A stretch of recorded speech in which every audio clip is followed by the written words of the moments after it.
शिमला में करुणामूलक संघ की प्रेस वार्ता में उपाध्यक्ष बॉबी शूटा ने सरकार से जल्द नौकरियां बहाल करने की मांग उठाई।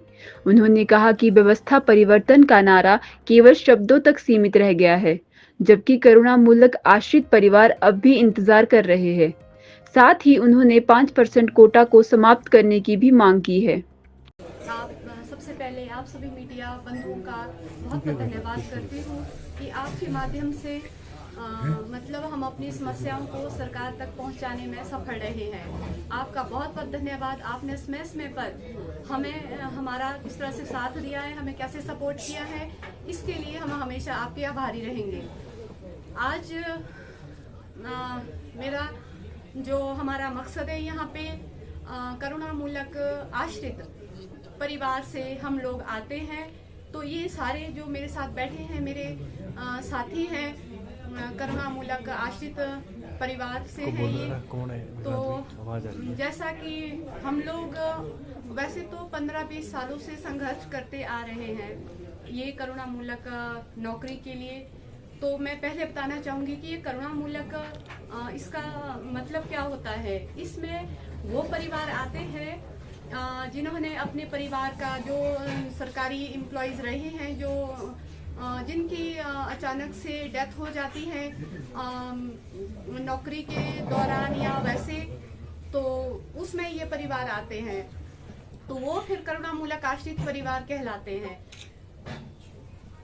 तो आप समझ सकते हैं कि जब किसी परिवार का जो पालने वाला हो अगर वो परिवार से चला जाए तो परिवार की क्या हालत हो जाती है, कैसे वो फैमिली बैक फुट पे चली जाती है, उनके लिए सरवाइव करना कितना मुश्किल हो जाता है।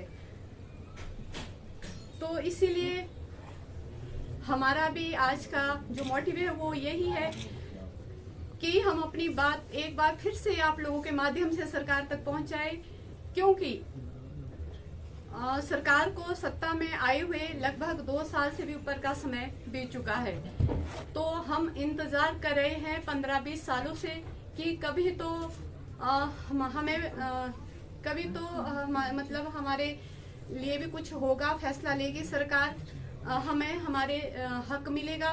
तो ये हमारे हक की लड़ाई है, हमारे स्वाभिमान की लड़ाई है। हमारा आज का जो मेन उद्देश्य है, हम एक बार फिर से सरकार को याद दिलाना चाहते हैं जो इन्होंने हमारे से चुनाव के दौरान जो वादे किए थे उसको मैं फिर से याद दिलाना चाहती हूँ कि हर मंच से इनके जो भी नेता है, कांग्रेस के नेता है, हर मंच से सभी ने हमारे लिए करुणामूलक के लिए बात कही थी जो धरातल पे उतरती हुई कहीं नजर नहीं आ रही है। कहाँ मिलने चले गए हैं हमारे मुख्यमंत्री श्री सुखविंदर सिंह सुक्खू जी से। कितनी बार हम शिमला विधानसभा में इनसे मिल चुके हैं, सेक्रेटरीट में मिल चुके हैं। हमेशा हमें ये आश्वासन मिलता रहता है महोदय आपसे कि हाँ आपके लिए हो जाएगा, आपके लिए पॉलिसी बनेगी। अब पता नहीं कब बनेगी, ये हमें नहीं पता, क्योंकि जब भी हम आपसे मिलने आए हैं, क्योंकि हिमाचल के हर कोने से, हर डिस्ट्रिक्ट से, हर तहसील से, हर गांव से करुणामूलक आश्रित परिवार है। तो जब भी शिमला हमारा आना होता है तो किस तरह से यहाँ तक लोग पहुँचते हैं, विशेषकर महिलाएं जिनके पास छोटे बच्चे हैं, वो कैसे यहाँ तक सफर करके आती हैं। तो ये मैं आपको अब कैसे बताऊं कितना संघर्ष हम लोग कर रहे हैं। ये एक संघर्ष की कहानी है जो शायद इतिहास में मतलब हमेशा दोहराई जाएगी, क्योंकि एक तो 432 दिन का अनशन भी हम लोगों ने किया था, तो उसके बाद भी कुछ नहीं हुआ। तो यहाँ पे जब भी हम लोगों को मिलने बुलाया जाता है, हम लोगों का जो भी कभी धरना प्रदर्शन रहता है, हम लोग जब भी यहाँ पे आए हैं तो किस स्थिति से होके आए हैं वो हमें पता है, ठीक है।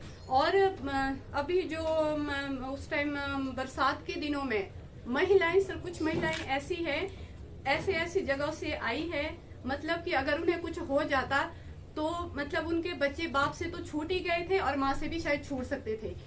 तो फिर ये जो मुख्यमंत्री जी कहते हैं कि अनाथ बच्चों के लिए करें, तो इनका वो अनाथ आश्रम वो पूरा बच्चों से भर जाएगा। एक दिन ऐसा हो जाएगा अगर इन्होंने अभी भी कुछ नहीं किया तो, ठीक है।